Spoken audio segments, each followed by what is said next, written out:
তথ্যটি সম্প্রচার করা হচ্ছে আইন বিষয়ক অনুষ্ঠান ল অ্যান্ড অর্ডার। পরিচালনা নাহিদ রহমান ও লভি Rahman. Human and humanity.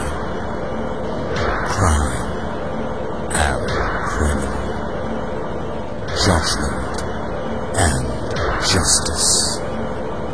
Law and order.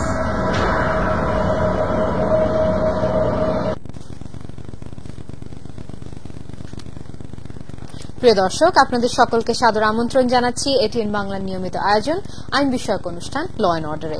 সাথে আছি আমি অ্যাডভোকেট মাশরুফা হোসেন। আমাদের আজকের আলোচনার বিষয় মুসলিম বিবাহ ও তালাক। এই বিষয় নিয়ে আলোচনা করবার জন্য আমাদের স্টুডিওতে আজকে উপস্থিত রয়েছেন barrister Miti Sanjana Khan, advocate, supreme court of Bangladesh. প্রিয় দর্শক, আমাদের আজকের বিষয় নিয়ে যদি আপনাদের কোনো প্রশ্ন থেকে থাকে তবে টেলিভিশনের স্ক্রিনে দেখানো টেলিফোন নম্বরগুলোর মাধ্যমে আমাদের কল করতে পারেন। তবে যথাসময়ের মতো অনুরোধ করব বিষয় সংক্রান্ত প্রশ্নই আপনারা করে থাকবেন এবং প্রশ্ন করবার সময় আপনাদের টেলিভিশনের ভলিউমটি কমিয়ে রাখবেন। আপনাকে অসংখ্য ধন্যবাদ আমাদের স্টুডিওতে আসার জন্য। আমার প্রথম প্রশ্ন আপনার কাছে সেটা হচ্ছে যে আমাদের দর্শকদের উদ্দেশ্যে যদি একটু ব্যাখ্যা করতেন যে মুসলিম বিয়ে ও তালাক অ্যাকচুয়ালি কি আইন দ্বারা আমাদের দেশে পরিচালিত হয়। জি, ধন্যবাদ। আসলে আপনি জানেন যে আমাদের দেশের অনেক আইনি বিষয় কিন্তু একজন ব্যক্তির যে ধর্মীয় রীতিনীতি সেই অনুসারে পরিচালিত হয়ে থাকে এবং এর মধ্যে পারিবারিক আইন একটি অন্যতম আইন। তো বেশিরভাগ পারিবারিক আইনই আসলে একজন ব্যক্তির ধর্মের উপরে নির্ভরশীল।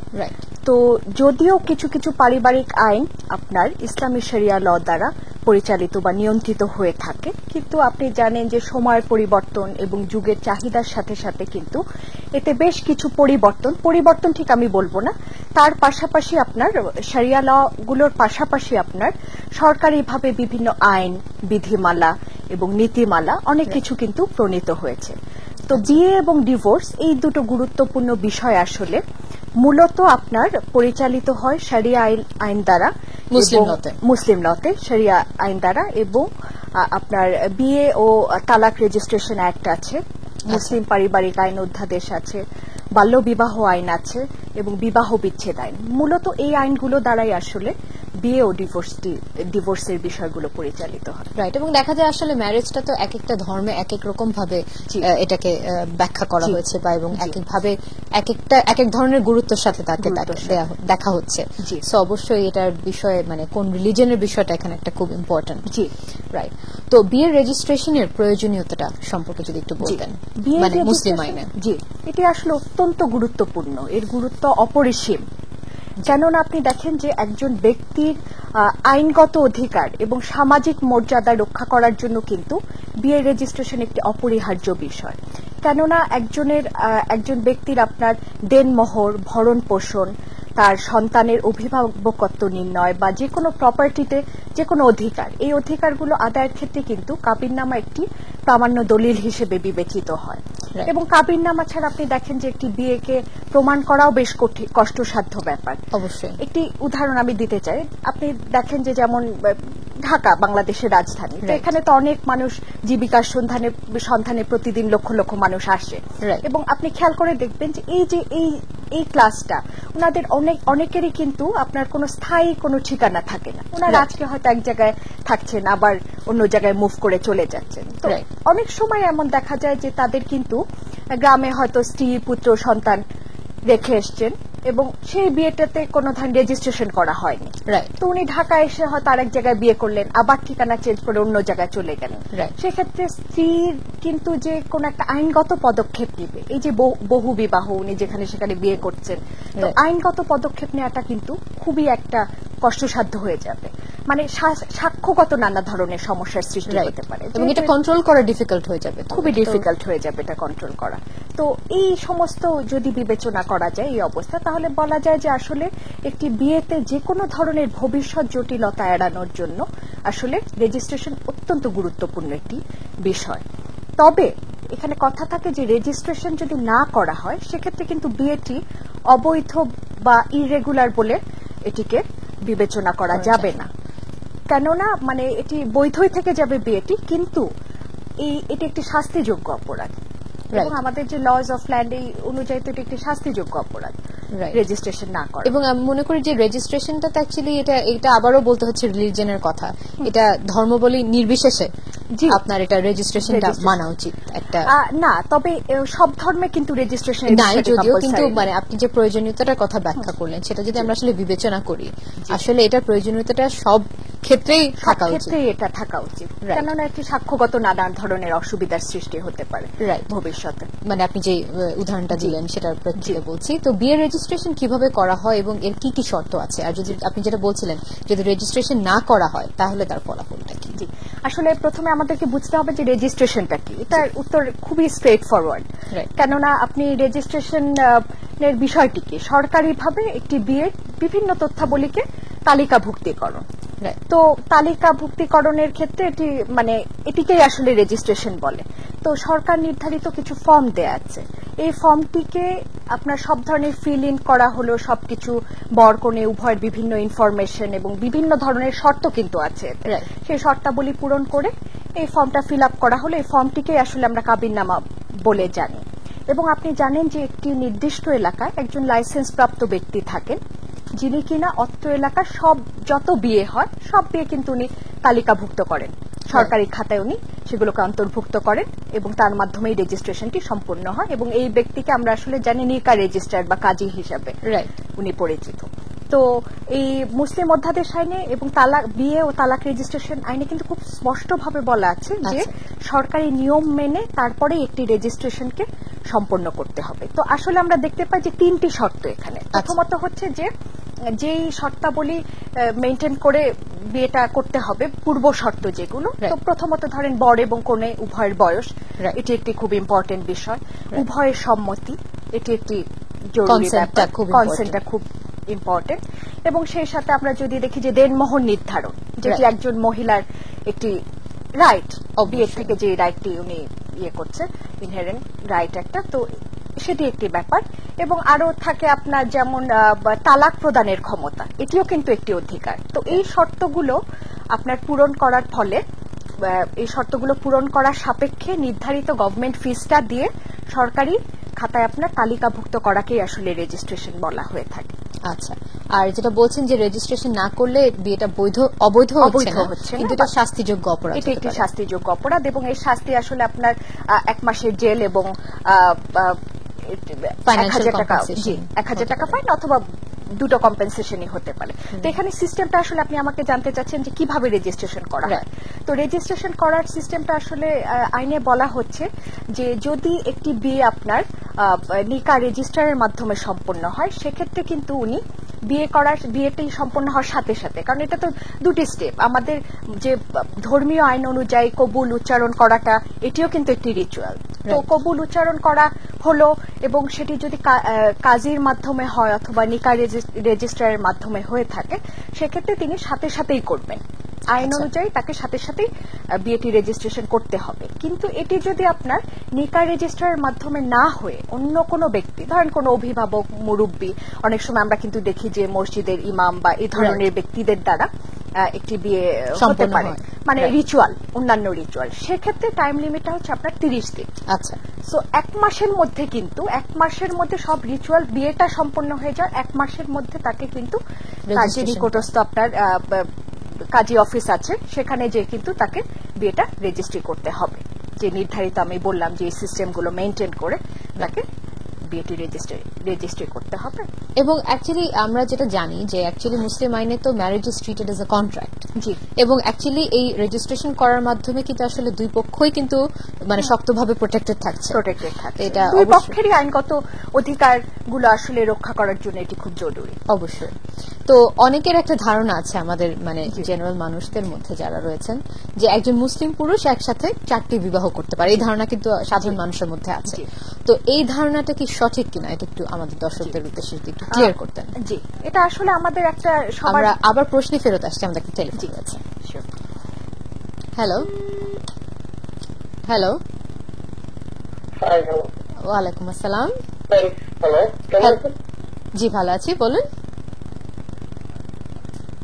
হ্যালো, আমি একটা প্রশ্ন করতে চাই, জানতে চাচ্ছি জি, প্রশ্নটি বলুন প্লিজ।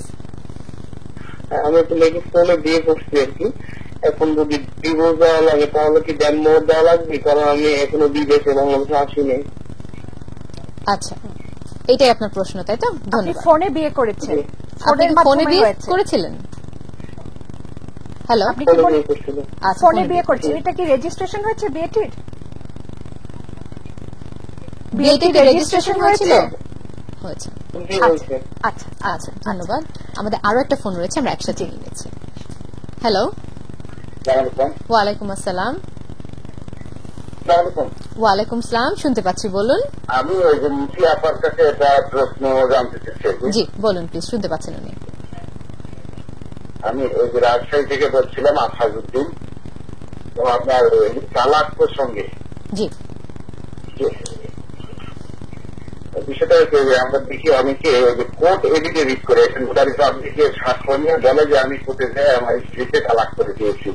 এটা আসলে কতটা আইন সিদ্ধ? এখানে দেশমোহর বা অন্যান্য দায় পরিশোধ করা হয় না, এটা কতটা আইন সিদ্ধ? আপনি একটু কাইন্ডলি বলে নেন। আচ্ছা, ধন্যবাদ আপনার প্রশ্নের জন্য। জি। তো প্রথম প্রশ্নকারী যিনি জি, ছিলেন, প্রথম প্রশ্ন উনি যেটা করেছেন সেটা যে ফোনের মাধ্যমে ওনার বিয়েটা হয়েছে এবং এটি রেজিস্ট্রেশনও করা হয়েছে। তা আপনারা তো জানেন যে এখন আসলে তথ্য প্রযুক্তির যুগে ফোনের মাধ্যমে, স্কাইপের মাধ্যমে বিয়ে, এটি তো আসলে কোনো হচ্ছে হরহামেশা, এবং এটি আসলে আইনগতভাবেও এতে কোনো বাধা নেই, কেননা এটি রেজিস্ট্রেশনের মাধ্যমেই হচ্ছে, একজন অন্যজনকে দেখতেও পাচ্ছে। এবং আপনি দেখেন যে অনেক আগে কিন্তু আপনার এই যখন স্কাইপ ছিল না বা ভিডিও কনফারেন্স এই ধরনের এই টেকনোলজি গুলো ছিল না, তখনও কিন্তু ফোনে বিয়ে হতো এবং সেটি বৈধ বিয়ে বলেই কিন্তু আসলে বিবেচিত হতো। তো ওনার প্রশ্ন হচ্ছে যে উনি এখন তালাক দিতে পারবেন কিনা, এবং এই তালাক দেওয়ার সময় ওনাকে দেনমোহরটা দিতে হবে কিনা। খুবই ইন্টারেস্টিং একটি ব্যাপার, কারণ দেনমোহর সম্পর্কিত আমাদের মানে পারিবারিক আইন সম্পর্কে আসলে অনেকের অনেক নানা রকম ভুল ধারণা, একটি দুটি নয়, অনেক ভ্রান্ত ধারণা আছে। তো দেনমোহরের সাথে আসলে তালাকের কোনো সম্পর্ক নেই, আপনি জানেন। কারণ দেনমোহর জিনিসটা আসলে বিয়ের সাথে রিলেটেড একটি কিন্তু অধিকার। দেনমোহরটা কি, যে এখানে একটি স্ত্রীর অধিকার, একটা প্রপার্টারি রাইট স্ত্রীর। তো এখানে যেটা ব্যাপার যে দেনমোহর আসলে দুই ধরনের হয়, একটা হচ্ছে আপনার প্রম্পট ডাওয়ার এবং আরেকটি হচ্ছে যে আপনার ডেফার্ড। তো সেই ক্ষেত্রে উনি যদি আপনার প্রম্পট ডাওয়ার এটি যদি সেই সময় পরিশোধ করে না থাকেন বা আংশিকভাবে পরিশোধ করে থাকেন এবং বাকিটা ডেফার করে দিলেন, তো সেক্ষেত্রে ওনাকে আসলে মানে ডিভোর্সের সাথে কোনো সম্পর্ক নেই, ওনাকে দেনমোহরটা প্রদান করতেই হবে। রাইট।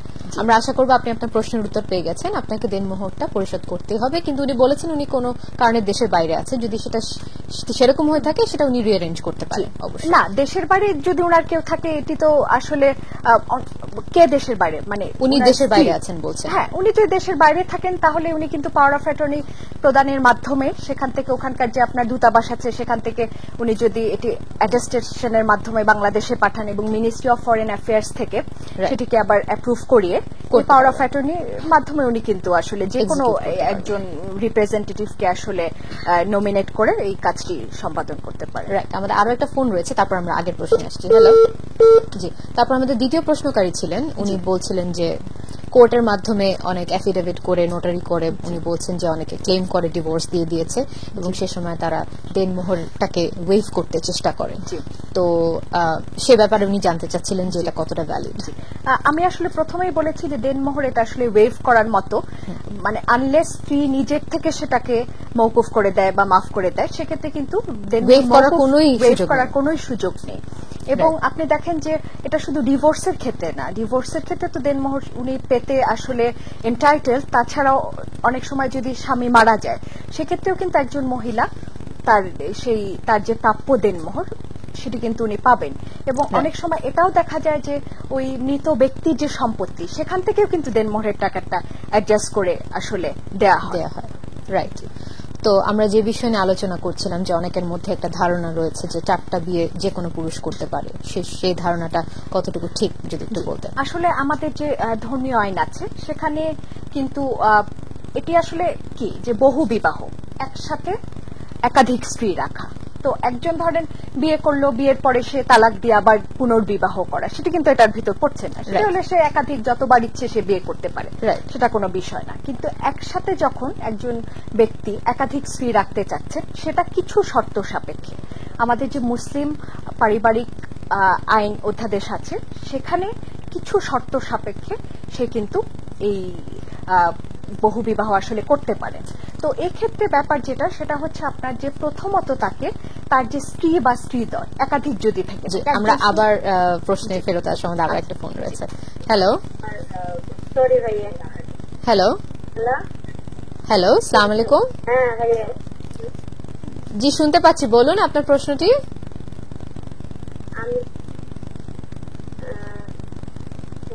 আমি কথা বলতে চাই আমার একটু বিষয়ের কথা। বলুন আপনার বিষয়টি। আমার বিষয়টা হচ্ছে আমি কিছু গান লিখছি, তো আমি গানগুলো প্রকাশ করতে চাই। আপনার প্রশ্নটি বুঝতে পারছি না, আবার বলুন। আমি কিছু গান লিখছি আর একটা বই লিখছি। গার্মেন্টসে কাজ করেন আপনি? গার্মেন্টস, আচ্ছা তো বলুন। হ্যাঁ গার্মেন্টসে কাজ করেন। আচ্ছা। হ্যাঁ, তারপর আমি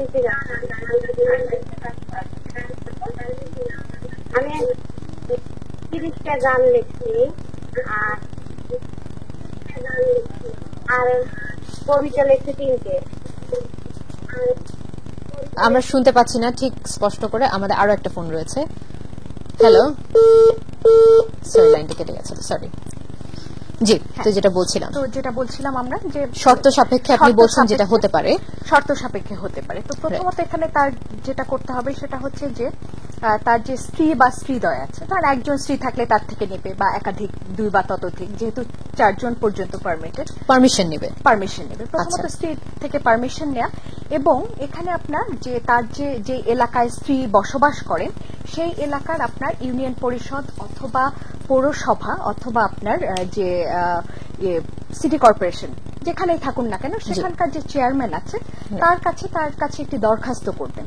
স্ত্রীদের সম্মতি নেওয়া হয়েছে এই সমস্ত দরখাস্ততে লিখে, এবং কি গ্রাউন্ডে উনি আসলে চাচ্ছেন করতে, কারণ কি কারণে উনি চাচ্ছেন আরেকটি বিয়ে করতে।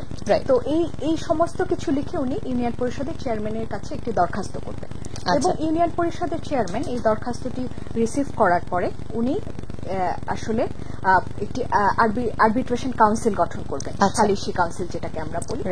এবং সালিসি কাউন্সিল গঠন করার পর আসলে স্ত্রীদের পক্ষ থেকে যে কোনো রিপ্রেজেন্টেটিভকে ডাকবেন যে আসলে কনসেন্টটা তাদের আছে কিনা।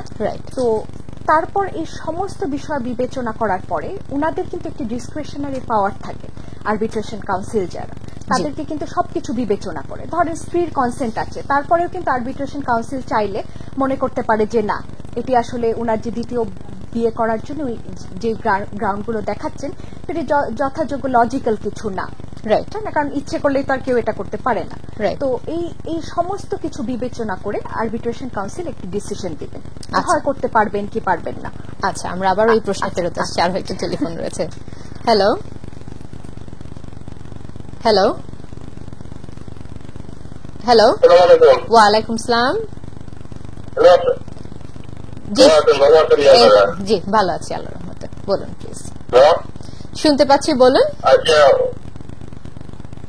আপনারা মোবাইলের বিয়ের বিষয়ে যে আলাপ করলেন, জি, তবে এমন একটা বিয়ে হয়েছিল যে ছেলেটা বিদেশ এখন দেখেছিল, জি, এখন ওই যে ইন্টারনেট ছিল না, মোবাইলে বিয়ে হয়েছিল, জি।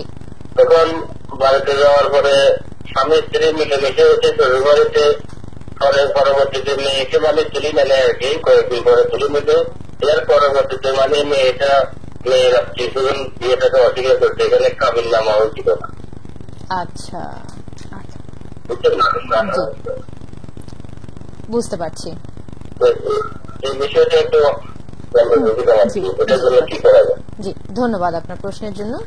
জি, উনি আসলে বোধহয় বলতে চাচ্ছেন যে মানে সে সময় স্কাইপ বা এই ধরনের কিছু ছিল না, ফোনের মাধ্যমে ওনার বিয়ে করেছেন এবং কোনো রেজিস্ট্রেশন আসলে হয় বা কোনো কাবিনও উনি বলছেন কাবিন হয়নি। তো কাবিনটা রেজিস্ট্রেশন না হলেই তো আর কাবিন পাওয়া যাচ্ছে না।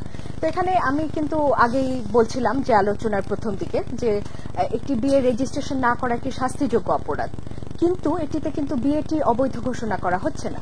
কেননা উনি তো আপনার যে ধর্মীয় নিয়ম কানুন সেগুলো মেনে কবুল বলার মাধ্যমে এবং সাক্ষীদের উপস্থিতিতে, আত্মীয় স্বজনের উপস্থিতিতেই যেহেতু বিয়েটি করছেন, কাজেটি কিন্তু কোনো অবৈধ বিয়ে হিসেবে ঘোষণা করা যাবে না। তো এখন উনি যদি ডিভোর্স দিতে চান তো তবে উনি বলছেন যে ওনার স্ত্রীপক্ষ বোধহয় এই বিয়েটা অস্বীকার করছেন। আচ্ছা, স্ত্রীপক্ষ অস্বীকার করছেন যে বিয়েটি কখনো হয়েছে। এটাই আসলে এই ক্ষেত্রে আমি আপনাকে যেটা বলছিলাম যে সাক্ষ্যগত নানা ধরনের অসুবিধা, ভবিষ্যৎ জটিলতা এর থেকে অ্যারাইজ করতে পারে, যেহেতু কোনো দলিল নেই। তো এই ক্ষেত্রে উনি যেটা করতে পারেন সেটা হচ্ছে যে ওনার আত্মীয় স্বজন বা অন্যান্য সাক্ষ্য, এখন উনি কি করতে চাচ্ছেন সেটা আমাদের প্রশ্ন। উনি ডিভোর্স দিতে চাচ্ছেন বা অস্বীকার যদি করেই থাকে আসলে এক পক্ষ, তার অর্থ হচ্ছে যে উনি ওনার সাথে হয়তো বা থাকতে চাচ্ছে না। তো এটি তো আর আসলে তাহলে কন্টিনিউ করে তাকে রাখা যাবে সুযোগ নেই। তবে ডিভোর্সটা ওনাকে করতে হবে নরমাল সিস্টেম গুলো মেনেই করতে হবে। রাইট। এবং এই ক্ষেত্রে হয়তো সাক্ষীরা যারা ওই সময় বিয়ের সময় দুই পক্ষে উপস্থিত ছিলেন তাদেরকে নিয়ে একটা সাক্ষীরা আসবে, বা কোনো যদি বিয়ের ফটোগ্রাফ থেকে থাকে সেগুলো শো করতে পারে। আসলে যদি ফোনে বিয়ে হয়েছিল তারপরে তো নিশ্চয়ই কোনো সাক্ষী ছিল যারা নিশ্চয়ই ছিল। রাইট। তো এই যে আমরা খুব ক্লিয়ার, মানে খুব ইম্পর্টেন্ট একটা বিষয় ছিল যে চারটা বিবাহ করার যে ব্যাপারটা, বহু বিবাহ। তো আপনি বলছেন যে এখানে আরবিট্রেশন কাউন্সিলের একটা গুরুত্বপূর্ণ ভূমিকা আছে, যে তারা ডিসাইড করলে, তারা চাইলে, মানে স্ত্রীরা হয়তো কনসেন্ট দিচ্ছে কিন্তু তারা মনে করছে যে এটা জাস্ট বা ফেয়ার না, অথবা এটি কোনো লজিক্যাল গ্রাউন্ডে উনি করছেন না কাজটা। আর অনেক কিছু তো দেখার বিষয়, কারণ ধরেন দুজন স্ত্রী আছে, উনি আরো বিয়ে করতে চাচ্ছেন, মানে whether the person is capable of maintaining, right, তাই না, ফাইন্যান্সিয়াল ব্যাকগ্রাউন্ডটা, এটা তো খুবই একটা জরুরি বিষয়। তো আরবিট্রেশন কাউন্সিল ধরেন কোনো কারণে এটি মানে রিজেক্ট করে দিল তার অ্যাপ্লিকেশনটা, তবে সেক্ষেত্রে উনি কিন্তু যে অ্যাসিস্ট্যান্ট জাজের কাছে যে এটার একটি প্রতিকার চেতে পারেন। মানে আরবিট্রেশন কাউন্সিল এটাকে অস্বীকার করে, তারা যদি বলেন যে না আপনি পারবেন না, সেক্ষেত্রে উনি কিন্তু অ্যাসিস্ট্যান্ট জাজের কাছে যে একটি আপনার প্রতিকার চাইতে পারেন, এবং অ্যাসিস্ট্যান্ট জাজ যে ডিসিশনটি নেবেন সেটিই কিন্তু ফাইনাল। এবং এখানে বলার বিষয় হচ্ছে যে স্ত্রীরাও যদি এগ্রিভড হয় ওই ডিসিশন দ্বারা, আরবিট্রেশন কাউন্সিলের যে ডিসিশন, ওই ডিসিশন দ্বারা যদি স্ত্রীরাও এগ্রিভড হয়ে থাকে, ওনারাও কিন্তু অ্যাসিস্ট্যান্ট জাজের কাছে যে একটি অর্ডার চাইতে পারেন। রাইট। আমাদের যদি সময় স্বল্পতা রয়েছে, তারপরে প্রশ্ন করছি যে আমরা কিছু কিছু ক্ষেত্রে দেখি যে ক্রস রিলিজিয়াস ম্যারেজেস হয়ে থাকে। হ্যাঁ, আমি জানতে চাবো যে একজন মুসলিম কি অমুসলিম কাউকে বিয়ে করতে পারেন কিনা, যদি একটু সংক্ষেপে বলতেন। আসলে একজন মুসলিম ব্যক্তির ক্ষেত্রে উনারা শুধুমাত্র যারা আহলে কিতাব তাদেরকেই বিয়ে করতে পারেন। তো প্রশ্ন আসতে পারে যে আহলে কিতাব কি? আহলে কিতাব হচ্ছে ওই সমস্ত ব্যক্তি যারা কিনা হয় মুসলিম, না হয় খ্রিস্টান, অথবা ইহুদি যারা। তো তার মানে শুধুমাত্র এই তিন ধর্মের ব্যক্তিকেই কিন্তু একজন মুসলিম পুরুষ, শুধুমাত্র পুরুষের ক্ষেত্রেই কিন্তু একজন নন মুসলিমকে বিয়ে করতে পারছেন, এবং সেটি হচ্ছে এই তিনজন, ইহুদি, খ্রিস্টান এবং আপনার মুসলিম। কিন্তু মহিলাদের ক্ষেত্রে কিন্তু এ ধরনের কোনো মানে ইকুয়াল প্রভিশন নেই। তার অর্থ হচ্ছে যে একজন মহিলা যদি বিয়ে করতে চায় তাকে শুধু মুসলিম পুরুষকে বিয়ে করতে হবে। তবে এখানে একটু একটা কথা আমি বলি, সেটা হচ্ছে যে আজকাল তো আমরা আসলে ক্রস রিলিজিয়াস ম্যারেজ অনেক দেখতে পাচ্ছি, হয়ে থাকে, খুব বেশি একটা আনকমন ঘটনা না। তো যারা করতে চান আসলে তাদের ক্ষেত্রে যেটা করতে হবে সেটি হচ্ছে যে আপনার স্পেশাল ম্যারেজ অ্যাক্টের আন্ডারে যেসব প্রসিডিওর দেওয়া আছে সেগুলো মেনটেন করে ওনারা বিয়ে করতে পারেন। তবে এখানে একটি স্পেশাল ম্যারেজ অ্যাক্টের আন্ডারে তো আপনার তারাই আসবেন যারা ধরেন যে হিন্দু, তারপর শিখ এবং অন্যান্য ধর্মাবলম্বী যারা আছেন, যারা কিনা মূর্তির উপাসক বা মূর্তি পূজা করেন, ওই ধরনের। আমরা আসলে আরো অনেক ইন্টারেস্টিং একটা ডিসকাশনের মধ্যে ছিলাম, আরো অনেক প্রশ্ন ছিল, কিন্তু সময়ের একদম শেষ প্রান্তে চলে এসেছি। আপনাকে আবারও অসংখ্য ধন্যবাদ আমাদের স্টুডিওতে আসার জন্য। ধন্যবাদ। প্রিয় দর্শক, আশা করি আমাদের আজকের এই আলোচনার মাধ্যমে এই গুরুত্বপূর্ণ বিষয়টি নিয়ে আপনারা কিছুটা হলেও আলোকিত করতে পেরেছেন। এরকম আরো অনেক বিষয় নিয়ে ফিরে আসবো আপনাদের সামনে। দেখতে থাকুন ল অ্যান্ড অর্ডার। দেখা হবে আবারও।